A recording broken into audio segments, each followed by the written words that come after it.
देश के सामाजिक और राजनीतिक मुद्दों पर बात करने के लिए हमारे साथ जगत गुरु शंकराचार्य स्वामी अविमुक्तेश्वरानंद सरस्वती जी हैं। शंकराचार्य जी, सबसे पहले तो मुंबई में आपका स्वागत है। आपका आगमन हुआ। गौ माता को लेकर आप एक लंबी लड़ाई मुहिम लड़ रहे हैं। महाराष्ट्र सरकार ने पिछले साल चुनाव से पहले राज्य में गौ माता का दर्जा दिया। आपने सरकार की सराहना भी की। कि लड़ाई आपकी कहाँ तक पहुँची है, जो आपके राष्ट्रीय स्तर पर मांग है? देखिए, गौ माता के प्रति भारत देश की सदा से बहुत ऊंची भावना रही है।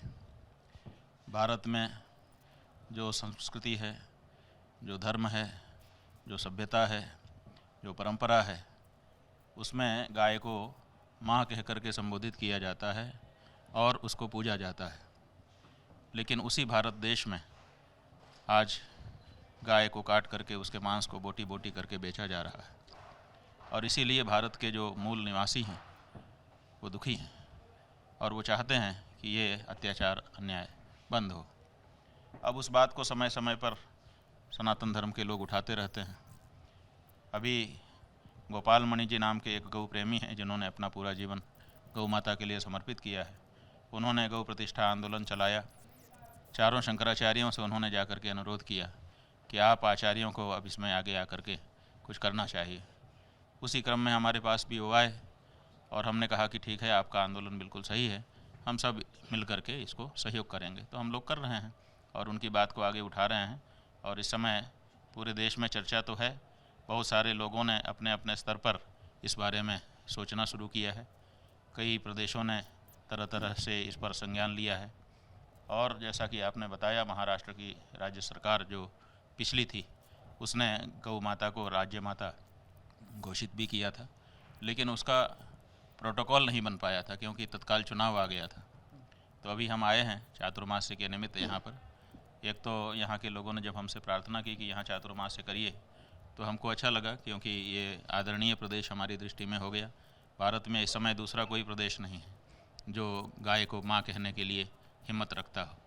महाराष्ट्र कम से कम ऐसा प्रदेश है जिसने माँ को माँ कहने की हिम्मत रखी। तो स्वाभाविक है इसके प्रति आदर का भाव हम लोगों के मन में है।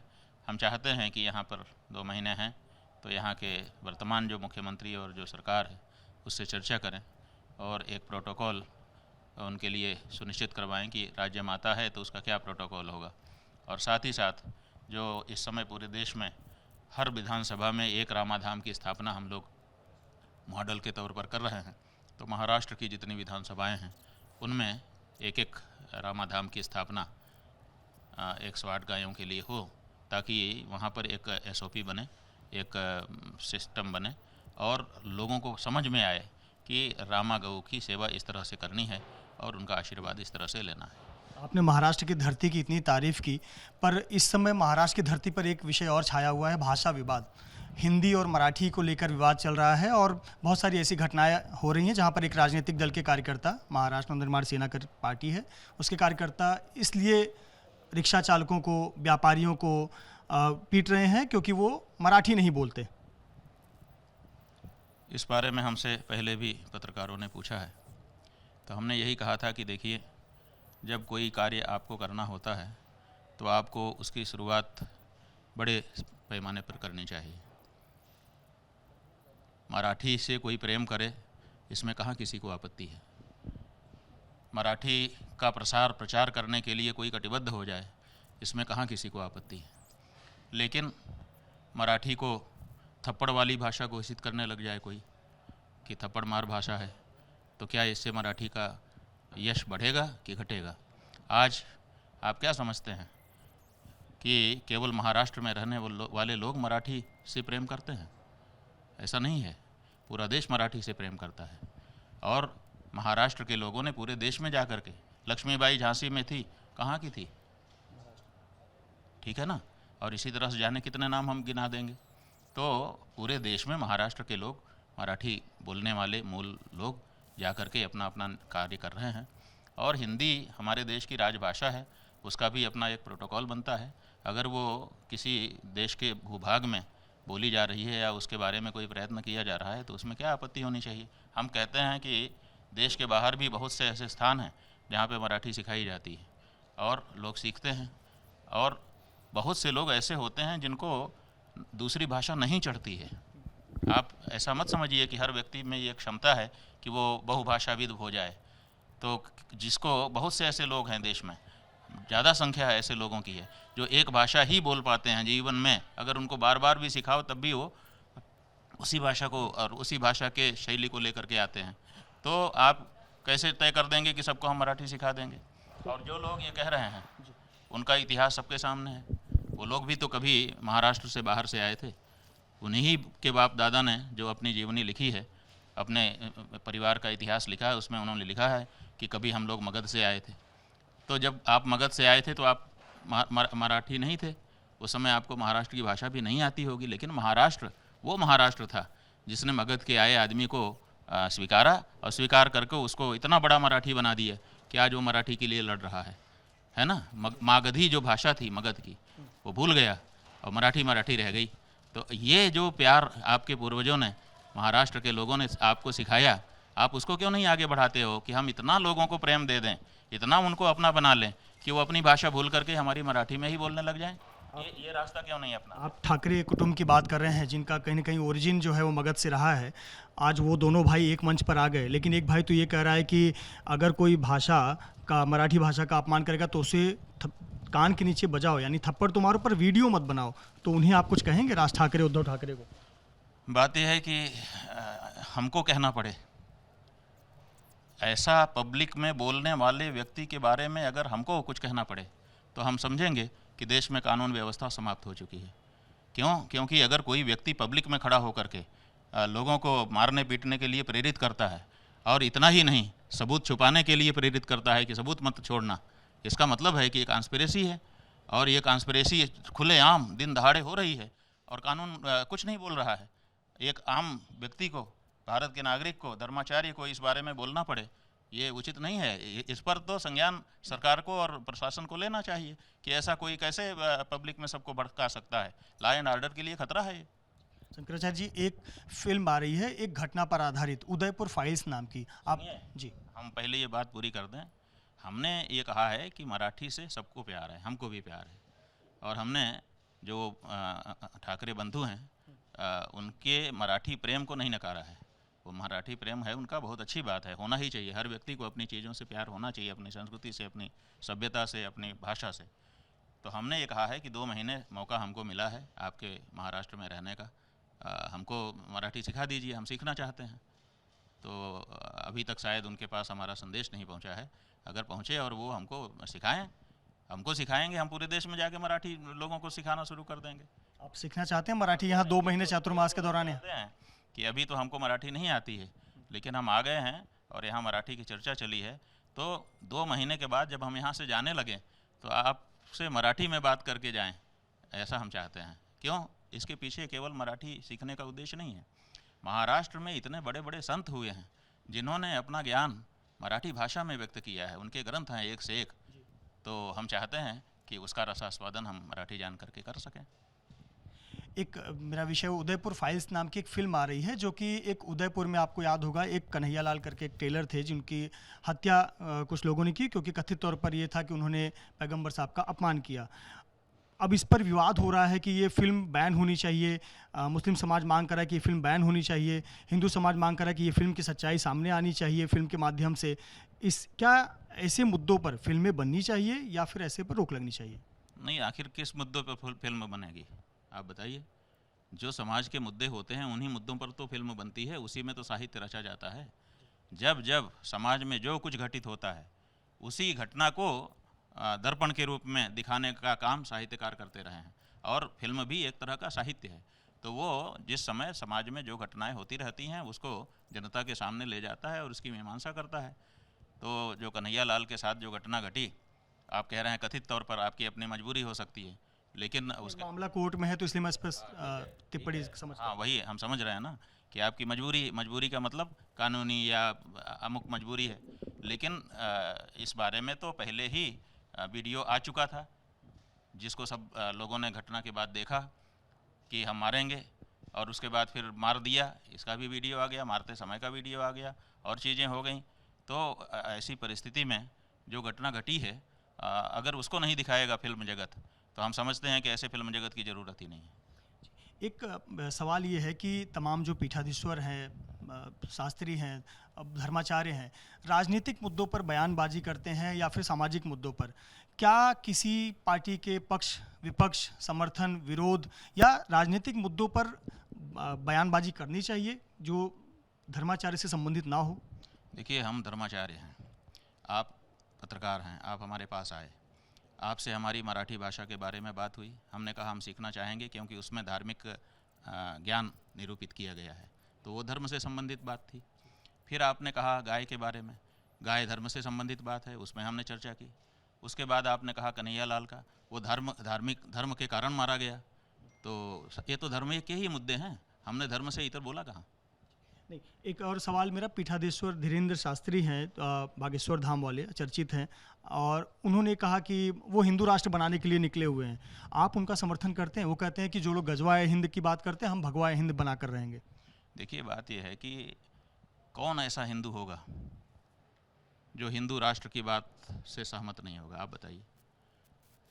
लेकिन समस्या ये है कि हिंदू राष्ट्र की बात जब हो रही है, तब हम ये पूछते हैं कि हिंदू राष्ट्र का आपका क्या प्रारूप है। सालों हो गए,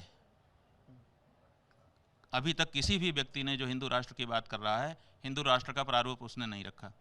जबकि पत्रकार लोग भी बहुत गहराई से इस बारे में नहीं पूछते हैं। एक आध बार इधर उधर पूछा भी तो कह दिया कि नहीं, जैसे है वैसे, किसी को डरने की ज़रूरत नहीं है। तो फिर जब जो जैसे है अगर वैसे ही रहना है, तो फिर हिंदू राष्ट्र बनाने की ज़रूरत क्या है? एक बात।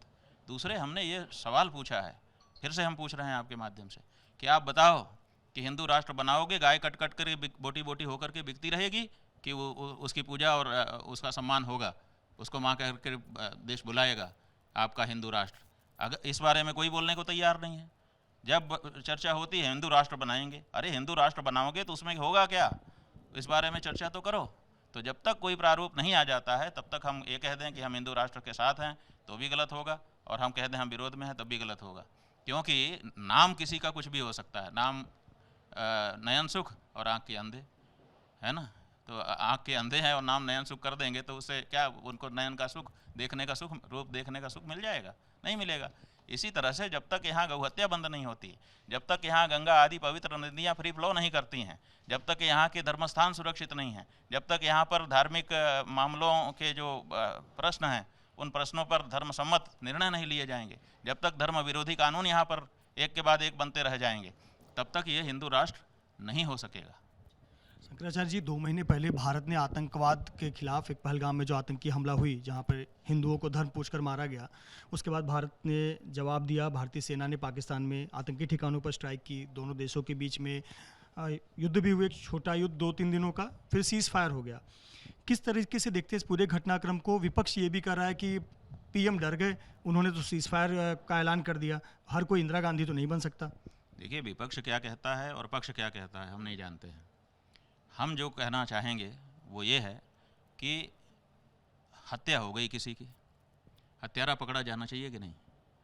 जब तक हत्यारा नहीं पकड़ा गया तब तक आप दुनिया में आग लगा दो, उसका कोई मतलब नहीं है। जो दोषी है पहले उसकी पहचान होनी चाहिए और उसको पकड़ा जाना चाहिए। दोषी तो पहचाना ही नहीं गया। कुल कितने थे? 3 थे कि 5 थे कि 8 थे? आज तक नहीं पता चला। संख्या तक हम नहीं बता पा रहे हैं। हम इतने बड़े देश हैं, पूरे विश्व में हमारा डंका बज रहा है, हम संख्या तक नहीं बता सकते कि कुल कितने लोग आए। ड्रोन कैमरे से आप एक एक आदमी को देख लेते हो। गूगल का जो सैटेलाइट है वो हर समय हर स्ट्रीट को देखता रहता है, एक एक मकान को, एक एक जगह चींटी भी चल रही है तो देख लेने का दावा होता है। अब आपके सीमा में कोई बाहर देश से आता है, आकर के वारदात करता है और बड़े आराम से चला जाता है। कहाँ चला जाता है? क्यों उसका पहचान अभी तक सार्वजनिक नहीं हो पाई और क्यों वो पकड़ा नहीं गया? यही तो मुंबई है। आतंकवादी आए थे, पता चल गया कि इस नाव से आए थे, यहाँ पर उतरे थे, यहाँ से ऐसे गए थे, फिर वहाँ गए थे, फिर यहाँ पर गोली चलाई थी, बाद में पकड़ा गया और फांसी की सज़ा हो गई। तो आज मुंबई में जब ये घटना होती है, समुद्र के मार्ग से आकर के आतंकवादी वारदात करते हैं तो एक एक करके पकड़े जाते हैं और सबका गांव तक पता चल गया पाकिस्तान में किस गांव का था, किस घर का था, कौन सी जाति का था और क्या काम था उसका, कितना रुपए उसको दिए गए थे जिसके कारण वो आतंकवादी बनकर आया था। सब चीज़ें साफ हुई ना। तो ये जैसे दूध का दूध, पानी का पानी, एकदम एक एक चावल साफ हो गया। ऐसे ही पहलगाम की घटना के बारे में होना चाहिए कि नहीं होना चाहिए? क्यों नहीं हो रहा है? आप दुनिया में कुछ कर लो, आप कितने मिलिट्री बेस तबाह कर दिए, क्या कर दिए, कुछ पता नहीं है, क्योंकि उसके बारे में बहुत सारी बात है, उसमें हम जाना नहीं चाहेंगे। हमारा ये कहना है कि जो व्यक्ति दोषी है, जिसने लोगों का धर्म पूछ पूछ करके मारा, वो कितना था और कौन था और क्यों नहीं पकड़ा जा सका, ये सवाल है। और इस सवाल का जब तक जवाब नहीं मिलेगा, प्रशंसा नहीं कर पाएंगे। तो जो आपने 26/11 की बात कही, तो उस जो 10 आतंकवादी आए थे, वो हैंडलर थे, वो सब मारे गए, एक को फांसी बाद में कसाब को दी गई। पर इस बार तो जो उनका मेन, जहाँ से ऑपरेट होते थे, जहाँ से आतंकी भेजे जाते थे या फिर प्लान की जाती थी, एग्जीक्यूशन होता था, उस बेस को तबाह किया। उससे आप संतुष्ट नहीं? बेस की बात कहाँ है? आपने पहले उनको पकड़ा ही नहीं, उनके मुंह से कहलवाया ही नहीं, वो उनका चेहरा और नाम हम जान पाए ही नहीं, और आपने कहा कि हमने उनका बेस तबाह कर दिया। आपको हम जानते ही नहीं है, आपका घर हम तबाह कर देंगे? आपको जब जानेंगे तब ना आपका आधार कार्ड दे के आपका घर का पता खोजेंगे और घर तबाह करेंगे। आपको हम जानते नहीं, आपका घर हमने तबाह कर दिया। अरे आपने आतंकवादी ठिकाने तबाह किए होंगे, लेकिन वो जिन्होंने ये प्रश्न उत्पन्न किया वो कहाँ हैं?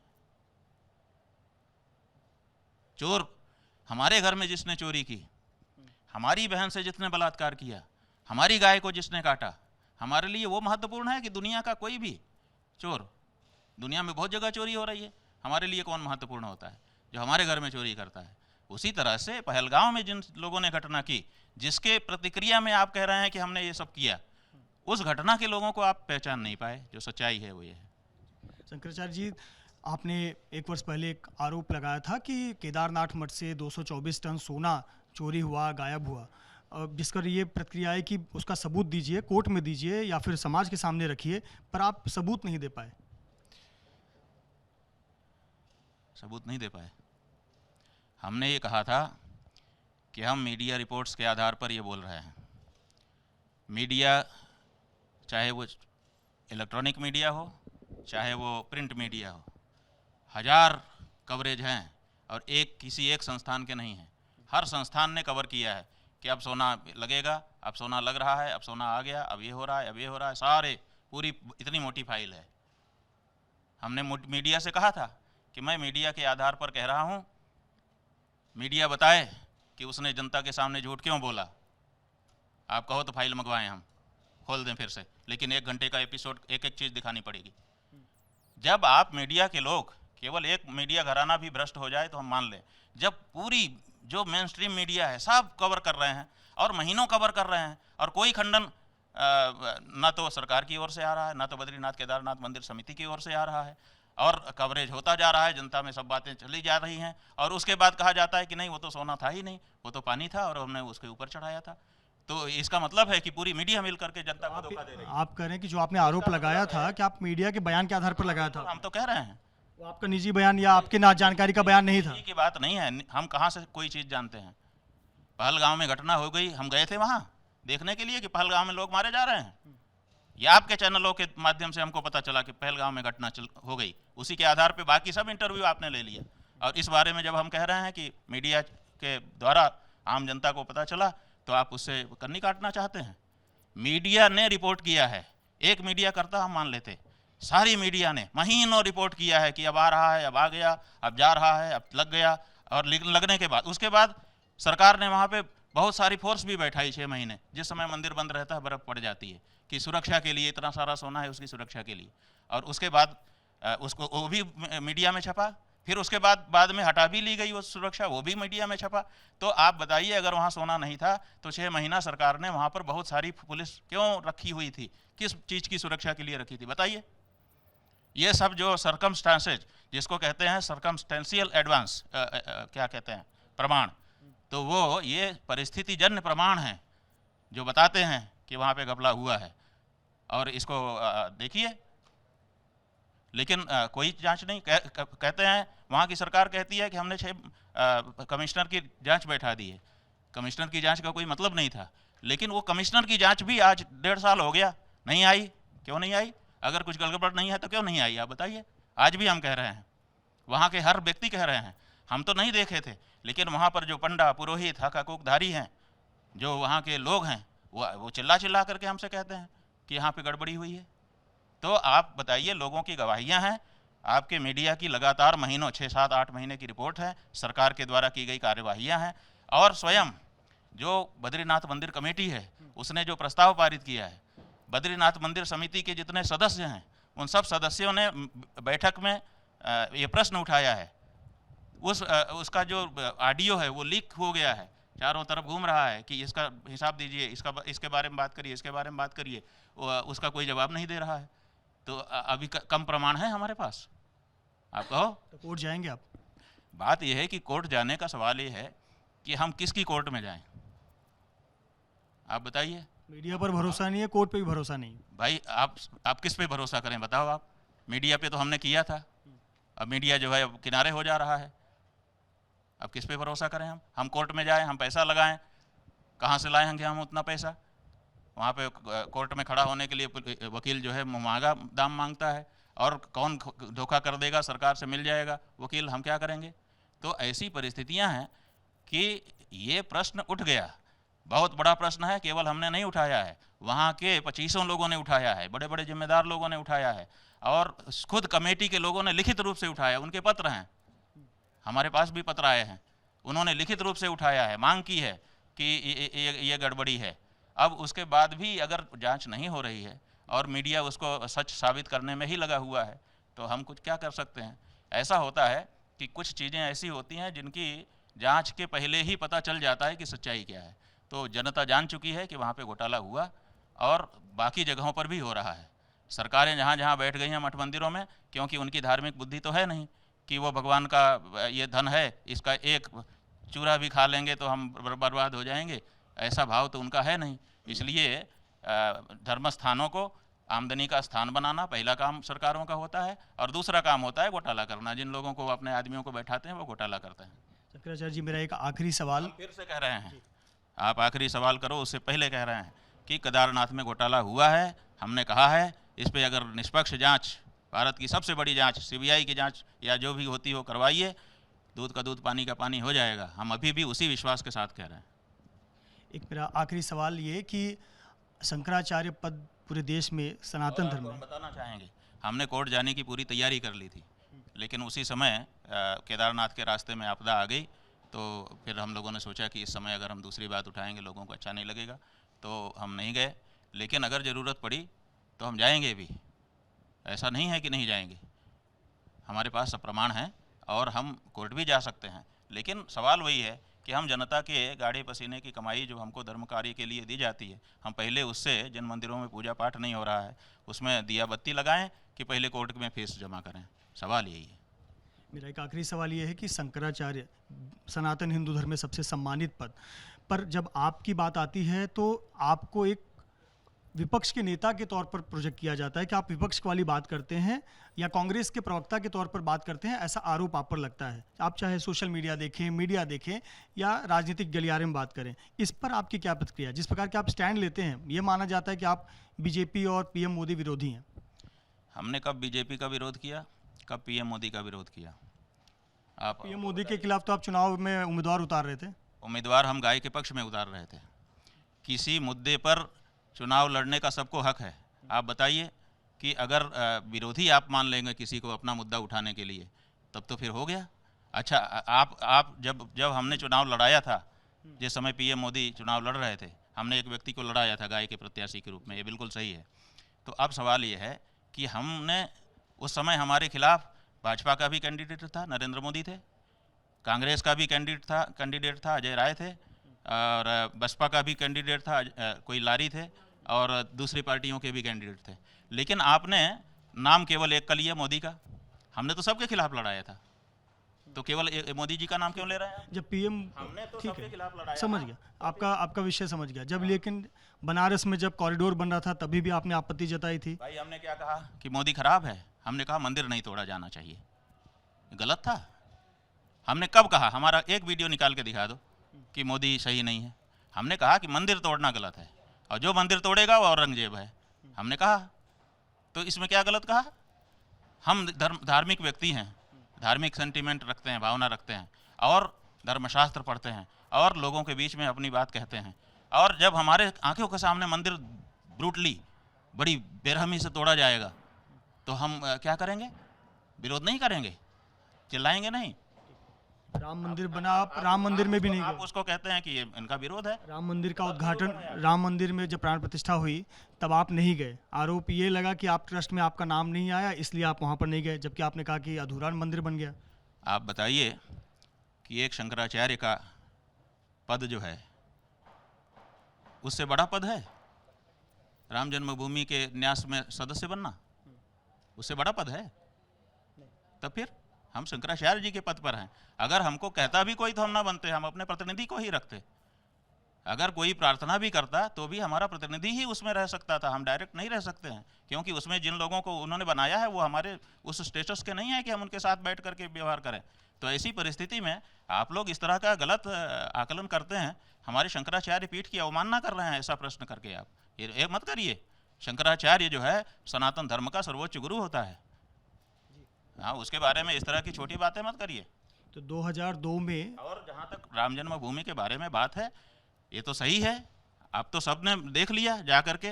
पहले तो किसी को पता नहीं था ना, पहले तो केवल मॉडल का फोटो छाप करके होर्डिंग लगाए गए थे, तब लोगों को नहीं समझ में आ रहा था कि अभी मंदिर नहीं बना। उसके बाद जब वहाँ पे कहा गया कि प्रतिष्ठा कर दी गई है, उसके बाद देश भर के लोग गए वहाँ और जा करके सबने देखा कि अभी मंदिर नहीं बना है। उसके बाद सबने हमसे कहा, पूरे देश ने हमसे कहा कि आप ठीक कह रहे थे, आप ठीक कह रहे थे। हमारी गलत कहाँ बात निकली? मैंने महाराष्ट्र से शुरुआत की थी। एक महाराष्ट्र का एक सवाल, आपने कल आपसे एकनाथ शिंदे भी मुलाकात करने आए थे, आपकी भेंट हुई। आप कह रहे हैं राज ठाकरे, उद्धव ठाकरे आके मराठी सिखा दें, तो आप जाते जाते मराठी बोलकर जाएंगे, बात करके जाएंगे। देवेंद्र फडणवीस से भी कोई गुजारिश, एक गौ माता को लेकर आपने मांग किया? हम क्या कह रहे हैं कि हम चातुर्मास्य करने के लिए आए हैं। हमारा लक्ष्य है कि यहाँ के जो इस समय के वर्तमान मुख्यमंत्री हैं उनसे मिलें और मिल करके गौ माता को राज्य माता जो कहा गया है उसके बारे में एक अच्छा प्रोटोकॉल बनवाएं। तो हम ज़रूर उनसे अनुरोध करना चाहेंगे कि आप ये करिए, इससे आपका यश बढ़ेगा। जैसे गौ माता के लिए आपने राज्य माता कहा तो ऐतिहासिक विजय आप लोगों की हुई, आपके गठबंधन की। उसी तरह से ये कार्य करिए ताकि जनता में और अच्छा संदेश जाए। हम बिल्कुल कहेंगे उनसे। बहुत बहुत धन्यवाद हमसे बात करने के लिए। जगत गुरु शंकराचार्य अविमुक्तेश्वरानंद जी, जिन्होंने अपनी बात रखी और गाय को राष्ट्र माता घोषित करने के लिए महाराष्ट्र सरकार से भी पहल करेंगे और देश भर में उनकी जो मांग है उसके लिए संघर्ष जारी रहेगा। कैमरामैन आसिफ खान के साथ मृत्युंजय सिंह, एबीपी न्यूज़, मुंबई।